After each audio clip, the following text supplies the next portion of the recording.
මට විනාඩි 20යි මේක හදන්න ගියේ. අද ජෑම් එකක් හදන්න යන්නේ.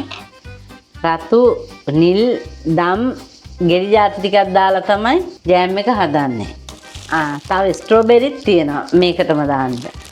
දැන් මේ ටික හොදගමු. හොදලා භාජනයට දාලා වැඩි තද කරලා හොදන්න බෑ. මේ හොඳටම ඉදිලා තියෙන්නේ. හොදන්න දෙයක්වත් නැති තරම් ඒත් ඉතින් හිතට හරි නෑනේ හොදන්න ඕනනේ.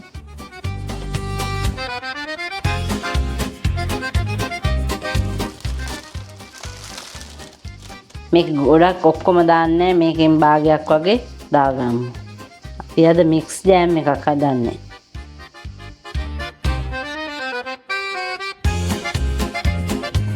මේක නම් කෑලි වලට කපා ගන්න වෙනවා ළමයි.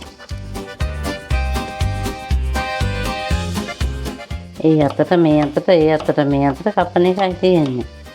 වැඩක් ඕනේ.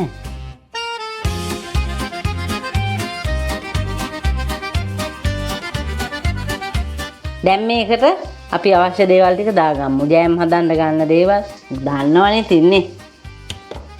මම සීනි මේස හැඳි දෙකක් අරන් තියෙනවා. සීනි අඩුවට තමයි දාලා හදන්න හිතුවේ. ඒකත් වැඩි වගේ ඒකෙන චූට්ටක් අයින් කරා. ලුණු පොඩ්ඩකුත් දාගමු. දැන් මේක අඩු ගින්දරේ විනාඩි 20ක් විතර වගේ පොඩ්ඩක් අපිට රත් කරගන්න වෙනවා.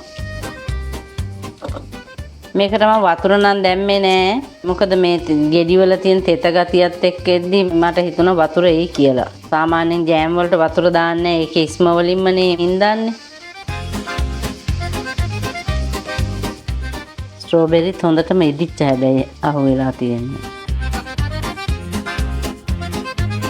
ඉස්ම ටික ටික එනවා.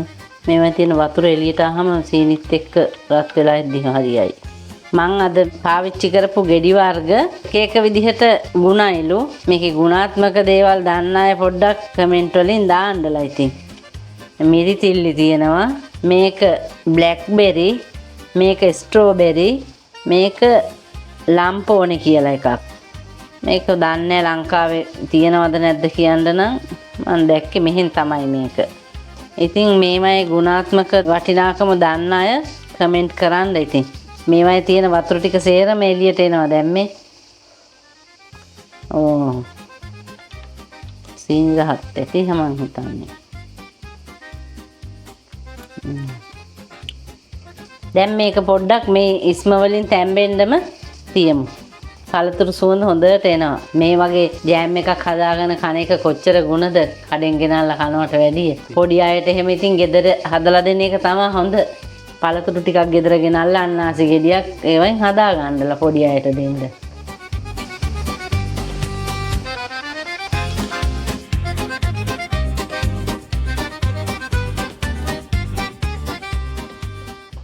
ටිකක් කූරු ගන්න නැත්නම් අල්ලනවා. සීනි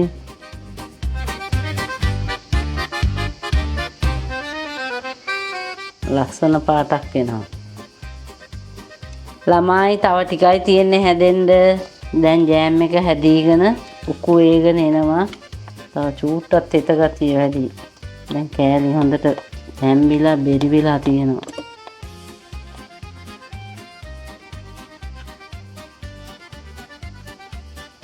රස බලමු. සුපිරියට තියෙනවා. හින්දෙද්දි තවත් රස වෙයි. සීනි ගොඩාක් අඩුවෙන් දැම්මේ. ජෑම් එක දැන් හොඳ ගානට ඇවිල්ලා තියෙන්නේ. ලිප වහලා නිමෙන්න තිබ්බහම ගානට එනවා. ජෑම් එක හරියට හැදිලා තියෙන්නේ. දැන් අපි වීදුරු බෝතලයකට ඒක දාගන්න යන්නේ. චුට්ටයි තියෙන්නේ. ඒ උනාට ඉතින් හදාගත්තු දේ වටිනවනේ.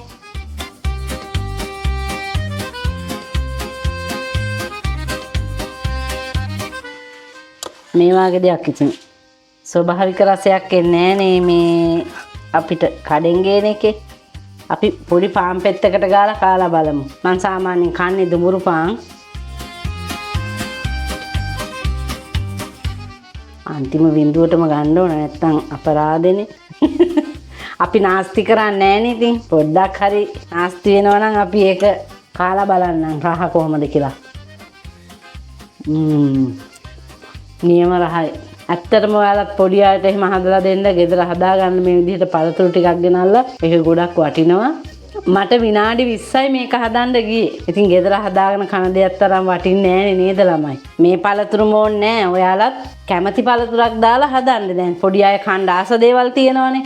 ඒවයින් හදලා දෙන්න. ඒක තමයි වැදගත්. තව මේ වගේ වැදගත් වීඩියෝ එකක් අරන් එන්නම්කෝ.